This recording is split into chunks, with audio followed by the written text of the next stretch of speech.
Last lesson for the week. All we're doing here that's different today is we're throwing in the shifting of the vertex, or the center. I guess that should say center instead. Pretend like it said center. So if the center shifts, what you're going to see in the equation is you're going to see h and k. So all you got to make sure, still the rule is those are in parentheses. Anything in parentheses is in opposite land. You have to think opposite when you're writing the center. And then all of our movements are going to happen from the center. So when we move the square root of the denominator in the direction of the numerator, we're still going to be doing that, but we're going to do that from the center. C, we find the same way, but that is also going to move from the center. So every movement that we make will now be moved from the center to get to where we're trying to go. So we jump in right away. The center, we're going to get by looking at those h and k numbers. The center for this particular ellipse is going to be over 1, down -2. So I'm going to go over 1, down -2. That's going to be my new starting point. Every movement's going to happen from there. Then I'm still doing the square root of the denominator, which is 3 in the direction of the numerator. X is in the numerator, so this means I'm going left, right, 3. 1, 2, 3. 1, 2, 3. And then same thing with the other denominator. Square root of 25 is 5, but that one has y on top, so that means I'm going up and down 5. 1, 2, 3, 4, 5. 1, 2, 3, 4, 5. And then we'll go ahead and draw the ellipse through those points. And then here's what's new with these, is the foci. Still the same formula. C squared equals a squared minus b squared. So that's going to be c squared equals 25 minus 9. C squared equals 16. And take the square root. We get c is equal to 4. But that has to now be added on from the center. That's the movement we're going to add on to the center. We have to pay attention to what's in control. So if I looked back over here, it was the y that had the bigger number. So that tells me y is in control, which means that 4 is going to get added and subtracted onto the y coordinate of the center. So it's going to be 1, -2 plus 4, and the other foci point will be 1, -2 minus 4. Since it's a whole number, we will work the math out here. This is going to be 1, +2, and the other point will be 1, -6. So those are the foci, 1, 2, and 1, -6.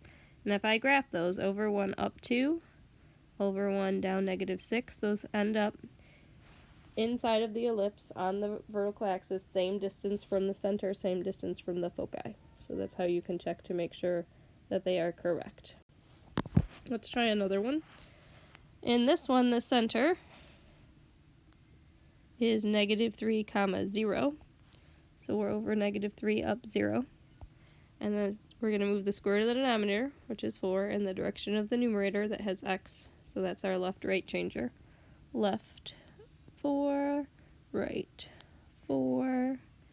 And then square root of the denominator is 2 in the direction of the numerator. Y is in the numerator, so we're going to go up and down 2. And we can draw our ellipse. And then to find the foci, c squared equals a squared minus b squared. That's c squared equals 16 minus 4. C squared equals 12. And take the square root. That's 2 radical 3. So this one is not as nice to add on. I've got to pay attention to what's in control for this particular problem. Just by graphing it and looking at the bigger number, I know that x is in control. So that 2 radical 3 is going to get added on to the 3, and it's going to be subtracted from the 3 as well. And those are officially what I would want you to write as the foci. I don't want you to simplify it down. I want it with the radical in it because that's the exact value of the foci. But what you could do is you can turn those into decimals to help you graph them. So if you type them in your calculator, this guy ends up being 0.46, this guy ends up being negative 6.46. That's just to help you graph it. So we're over 0.46 up 0, that's right there. And over negative 6.46 up 0, that would be right there. So again, they're on the major axis, and they're the same distance from the center and from the foci. And number 9 just throws in the twist that we saw yesterday. It doesn't equal 1. That's why we don't see any of the fractions right now. We need to make sure that it equals 1 first. So we would have to divide by 9 first to make it equal 1. And we get x squared, x minus 2 squared over 9, plus y plus 3 squared, and then I'm going to write this over 1. I'm going to keep the 1 there so I know what I'm moving, equal to 1. If you ever have something that's not a fraction, you have to make it a fraction so you know what your movement's going to be. And then the center is going to be 2 comma negative 3. So I'm going to go over 2, down negative 3. That's my center. And then I'm moving the square root of the denominator in the direction of the numerator. So the square root of 9 is 3. I'm moving in the x direction. Right 3, left 3. And then the square root of 1 is just 1. So it's just going to be up 1, down 1. And it's going to be this little teeny tiny ellipse right here.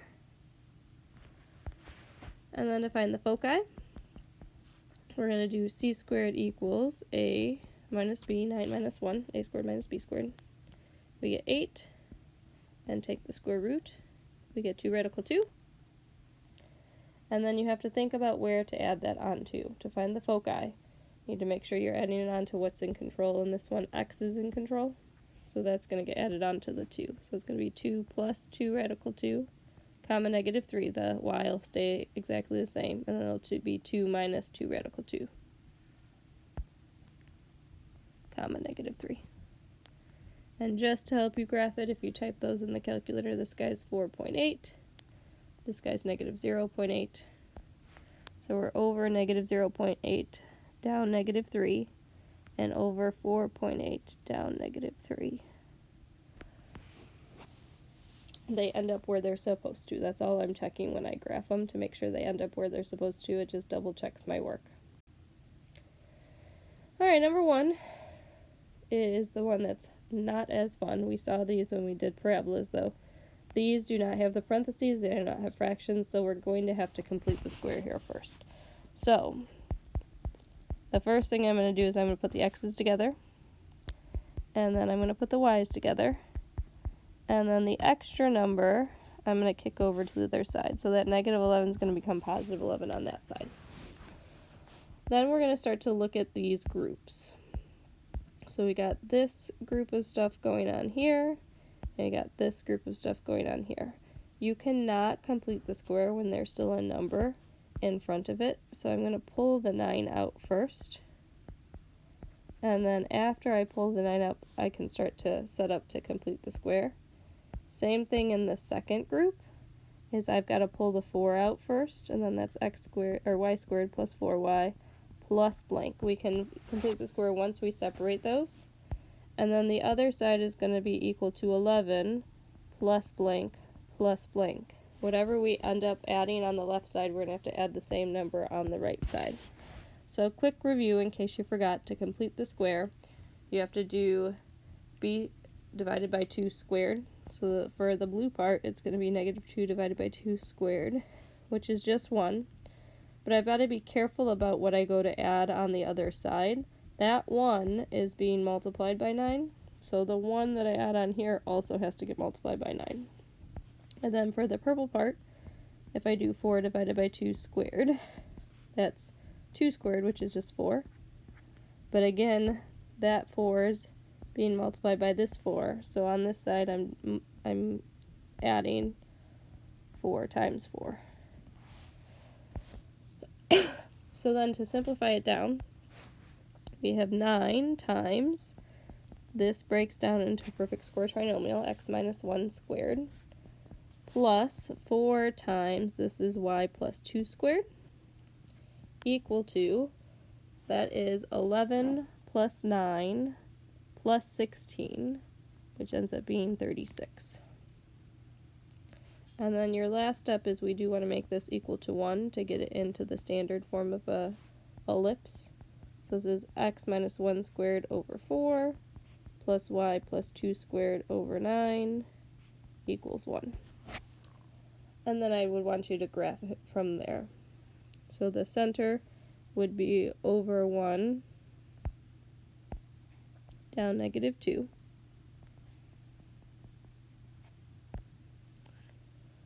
And then I'm moving in the x direction, I'm going to move 2.